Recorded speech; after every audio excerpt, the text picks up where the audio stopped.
Hello everyone, in this video I will demystify what is embeddings. Embeddings are, as you all know, very important aspect of today's AI agent development. Either RAG or any other agent, embeddings are always there. Also, in any AI engineer's interview, you will be surely asked this question: explain embeddings to me. Most of the user always get confused around these terms. In this video, I'll explain you embeddings in a simple term that you can always remember. Let's say I'm working on NLP based problem where I need to auto-complete the text. Let's say I have a sentence: I like to drink orange and then blank. My goal is to fill the blank, and obviously the answer here is juice. Let's say there is another similar sentence: I like to drink apple and then a blank. Obviously juice will go here. But we all know that AI models can't understand text. We need to represent each word in numbers to the model so that it can understand the word and the meaning of the word in the sentence. Now let's say I create a vocabulary. Okay, let's say 10,000 words. It starts from A and words that goes with A. Let's say apple comes somewhere here, and then there is O based words, and there is orange, let's say, and then there is Z based words. So if I look here, let's say for apple, the vector would be all zeros but only one where there is apple word, and similarly for orange, all zeros and one where I have orange word. You will see that the distance between these two is too much, and my AI model, if I represent the words in this way, will not able to understand the meaning of orange and apple here. And if I have trained the model with this sentence, even after that it's not going to auto-complete the word here, and it will not generalize the idea that orange and apples are fruit and they can be juiced and drank. Now let me show you another representation for our words. Let's say I have features and words table. So on my y-axis I have features, and on my x-axis I have words. Let's say I have orange, apple, man, and woman. For example, I have these 4 words. Now I'll ask a question to all of these words. Let's say can I eat you? So when I ask the question to orange, there is, let's say, 0.95 probability. Yes, you can eat an orange. You can also eat an apple, but you cannot eat a man. You cannot eat woman. Now I'll ask another question like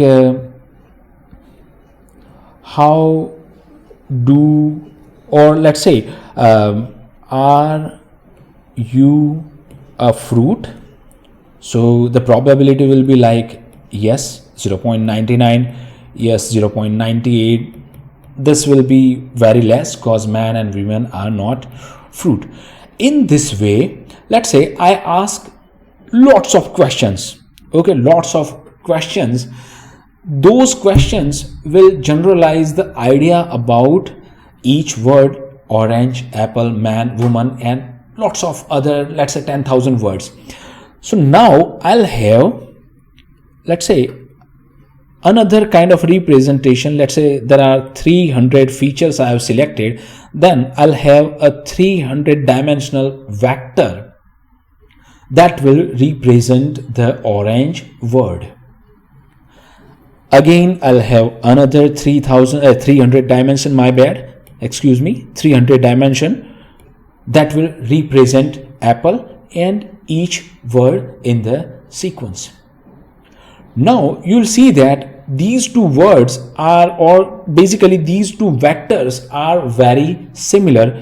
In case I take them into and compress them into a two-dimensional things, then you'll see, let's say man and women come somewhere here. For example, orange and apple would come here somewhere, but they are near to each other. Now I'll go to the same example again. Now each of these words are represented by the 300 dimensional vector that we have created. Now you'll surely agree with me that when I train my AI model with the 300 dimensional vector that represented these words, and it has understood that the sentence juice is the next word, when I throw this sentence, I like to drink apple, and I'll ask what's the next word, it will produce juice because it has understood the semantic meaning of this orange, and it will apply it here. So my friends, this representation of words into certain dimensional vector is embeddings. Now there is total different question how to build or create embeddings, or how labs have created embeddings. That's a different question, but we have embeddings, and it's a nowadays we have about 1536 even 3079 dimensional vectors representing information. So what happens when you pass a piece of text to any model, embedding model? For example, there are sentence transformer, there is OpenAI, there is Anthropic, all have embedding models. So when you pass a text, let's say this is Raj and I am a YouTuber. When you pass the sentence, that model understands the semantic meaning of this or these words and give you a dimensional vector, any dimensional 1536 or 3079. There is a 786 as well, I guess. I'm not sure 100% what's the actual value, but somewhere around here.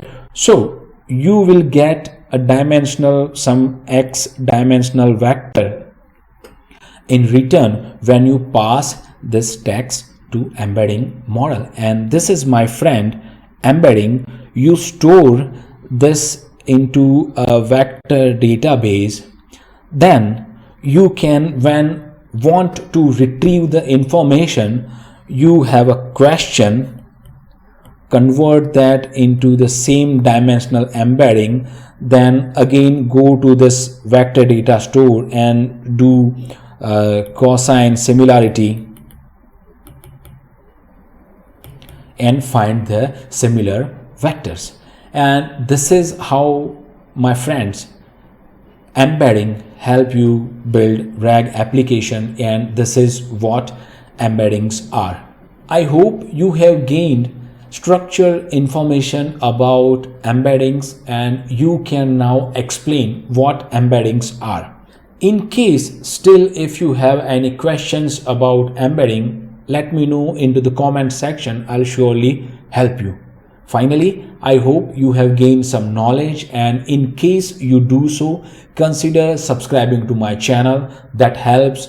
Thank you for watching. Enjoy the life, feel the music. Peace.